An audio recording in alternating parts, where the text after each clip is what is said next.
It's too much for them. But I said, okay, I'm going to join with Mama. So he gave me a pass on that. All right. Now, let's move forward to the time you meet Strom Thurmond, and you're relatively young. 16. And your father takes you to a place where he's speaking, and what happens there? Well, my father had read in the paper that Strom Thurmond was speaking at the Dried Out Seafood Hut. See, my father wanted us to be governor and senators.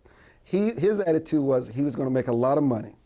And we did not struggle. We grew up in an affluent family. I thank God for that. Did not have to struggle. And he said, let me take care of making the money. And you all need to be elected officials. Because you know what? He said the only way you change the government is you have people like you who's unwilling to punish people for the way they punished us in the past, judging us by the hue of our skins. He said, you gotta be fair. Justice has to be fair. Everybody feels they gotta get the fair treatment. And my father felt that he was raising fair, compassionate children. And so my father said, well, look, Strom Thurmond's going to be at the Dried Out Seafood Hut. I think he's the guy that can take you to Washington. He always wanted me to go to Washington, my father. And I always listened. Let me stop you right there. Now, I know you say you get your entrepreneurial spirit from your father, but what you're describing to me now seems to me that he's saying the entrepreneurial spirit is great. You know, making money, that's great. But that's something I'm going to do so that your generation doesn't have to do it, and you instead can go into public service. Is that right? Oh, he never thought I would be in business. He never thought I would be an entrepreneur. That was something that was never encouraged in our household. It was to get the best education, come back, run for office, and make the government and the state better. And what about your siblings? Are any of them people you would call entrepreneurs? The majority of them are. Yeah. Yes. So that, or what about public service? Or Yeah, well, any I of have them? a brother who's a state senator. Okay. And I have a brother who runs the Political Action Committee. But we were sort of, I mean, politics, you know, it's interesting. It was something that and we grew up with my father would have these fundraisers for these politicians who were running for office. We'd have to glad hand and shake. We had to be at the reception. And it was good for business for him. You know, whenever there was a problem with the farm, he could always call Farm Bureau, always call the governor's office, and they always responded because my father was a Republican. And so I didn't, you know, I actually thought I was going to go and become a politician. But for most of your life, your father is a Republican in a Democratic state. Yes. And he's a Republican at a time when most Democrats are saying, you know, these people, just a little tiny bit of them, they're not doing anything, they're no threat to us, they'll never take over anything. How did he operate in that situation? I mean, why does he have this access to the governor? Why would the governor pay any attention to a black Republican? Well, he gave money to politicians. That's where I get it from. I see. He would support them. He said he felt money could do just about anything. He said money is good. He said, but if the farm life continues, he felt we would be well taken care of. But he actually thought that politicians were for rent. And there's nothing about principle. He didn't want us to become that, but certainly, I mean, you had this guy, he was an anomaly. Here he is, a Republican. Right. He has one of the finest farms in the state. I'm seriously, he built one of the finest farms in the state. It's a great place for entertaining, which we continue the tradition to today. We have governors, we have people like Steve Forbes, we have everybody who's anybody come there for a fundraiser because the way it's laid out, the way it's built. And so my father, when he saw this about Strom Thurmond, he wanted for some time for me to meet the senator. So, and listen, we were in the middle of our tobacco crop. He said, boy, get the black gum off your hands and take a shower because we're going to see Strom. So we get to the Dried Out Seafood Hut, and we got there just when Senator Thurmond was leaving. And we walked in. So many people recognized my father because he had a strong reputation in the county. And just before he was about to be introduced to Strom Thurmond, I extended my hand. I said, hello, Senator. I'm Armstrong, and I hear you're a racist. And what did Thurmond say? I don't know what my father said. Yeah. Forget about what Thurmond said. I thought my father was going to slap me, actually. But we were in public. It was so hot. Hey, can you imagine my chocolate shaded my father, red beaming through his face? He was furious because he worked so hard to make this happen. And so the Thurmond chuckled and said, he told my father not to worry about it. At least he's honest. I'm sure you raised him that way. So that my father sort of cooled out. And my father said, well, son, make sure you exchange them because he said, Senator, I want him to work for you one day.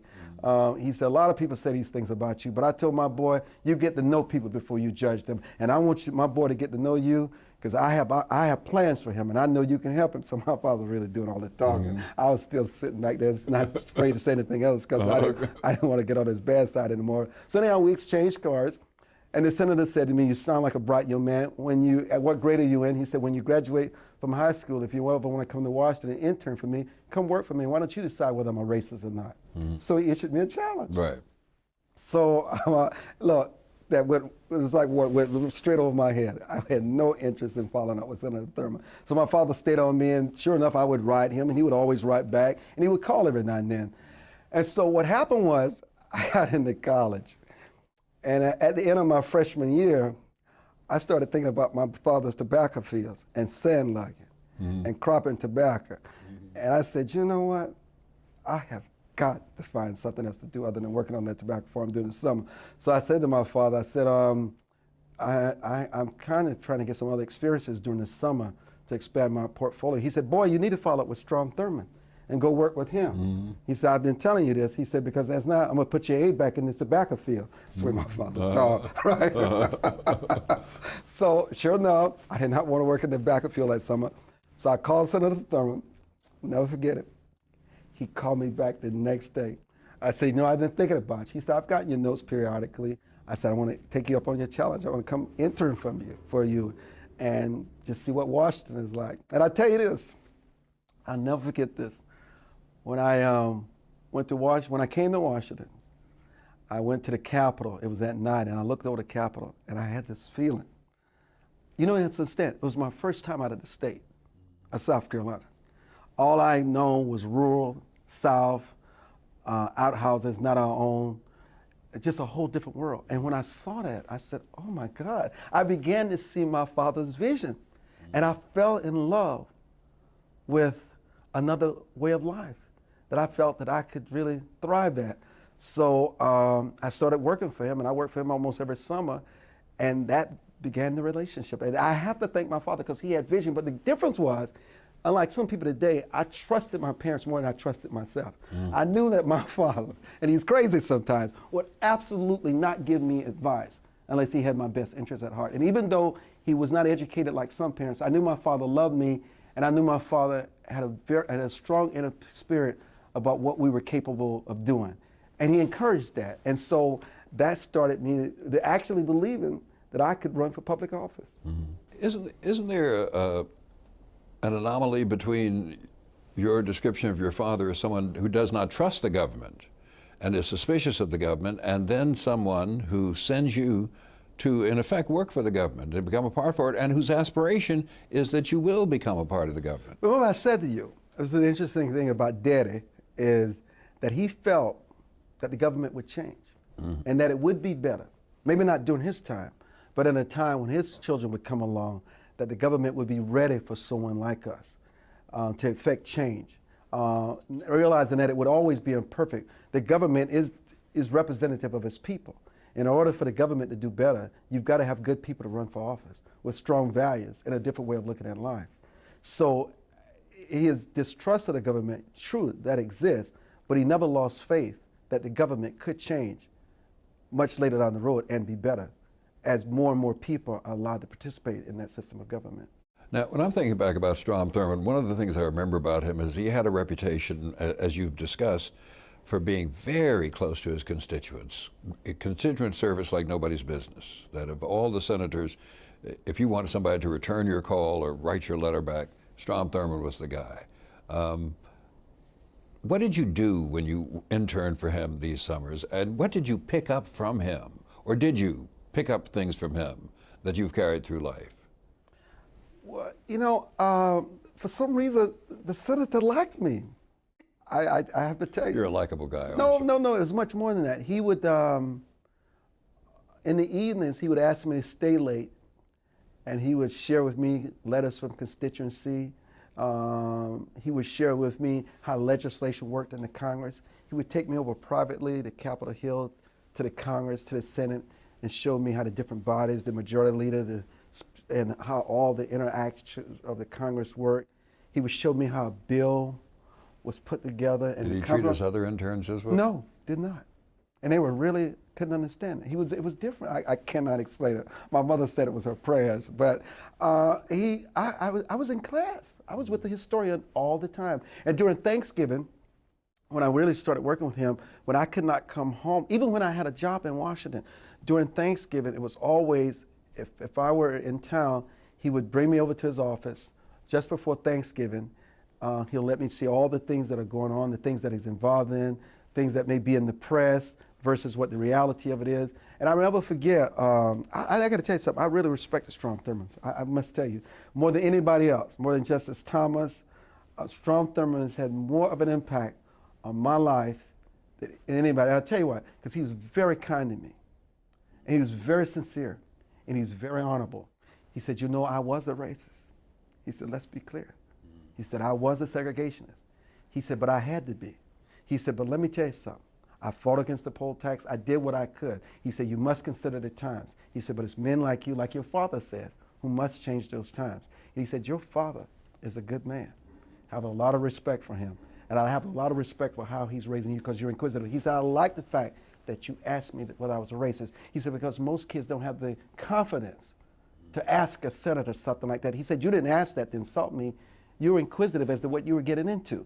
And I mean, listen, I took a lot of hits from my association with Strom Thurmond. Yeah, I'm sure. Oh, you have no idea, especially at South Carolina State. But I like this guy. He taught me about how important it is to have a senator in Washington. He said everything in Washington has to do with whether you're close to the president, the Speaker of the House, or some senator, or some secretary of a cabinet. He said, I'm going to be the person you're close to. And I'll never forget, and I used to tell people when I first came to Washington that I was close to Strom Thurmond because everybody saw him as a racist. They laughed at me. They thought I was a joke. It was very hurting. And I remember I would call my father. He said, well, ask the senator to do something to change that. On a simple thing. I never thought about it. So I went to see the senator. I said, you know, no one believes. You know how it works. Yeah. So I said, nobody believes that I'm your boy. I mean, I didn't say it like that, dude. Yeah. I said, but nobody believes that. You got to help me out. He said, well, what should we do? I said, well, maybe I have a party and invite all these naysayers and you come. And so he said, well, you only have a one-room apartment that's infested with roaches. I said, yeah, but that's all I got. I'd like for you to come. He said, set it up and I'll come. And so he said, but you got to brief me on what to say. And at that time, Barry White had this song out, It's Time for Change. Everything must change. So the senator and I would go in his office going over all the words to make sure he knew the words to the song. So I can't imagine Strom Thurmond Yes. and Barry White. Yeah, but anyhow, so I put together this little invitation where I said, I want you to come to my place and meet my very special guest, my mentor and hero, Senator Strom Thurmond. And so Senator Thurmond said, now you know they're not going to believe you. So I'm going to give the impression I'm not going to show up and you'll see the real nature of people. So he said, but you just called me and I'm going to be downstairs because he's right around the corner. Right. So sure enough, Dr. Bond, my little apartment was packed. There must have been 175 people all the way around to the elevator. And you knew when Strom got off the elevator because people started hollering and screaming. Uh-huh. It was like a rock concert. And he comes in this, he was old then. Yeah. He was in his 70s then. So he comes in and he said, this boy is like a son to me. He said, and when I came over here, I heard Barry White on the radio. He said, and Barry White was singing It's Time for a Change. People were Just weeping. fell out. Oh, fell out. Yeah. And that was it. That's what changed my status in Washington, is that I had a senator. And he stayed with me and he supported me on all the things that he felt that would advance me in the city. So look, I definitely owe Strom a debt of gratitude, but my father even a deeper gratitude, who had the vision and the foresight to believe that this could be possible. Yeah. Let's go on. How did you meet Clarence Thomas, now Justice Thomas? How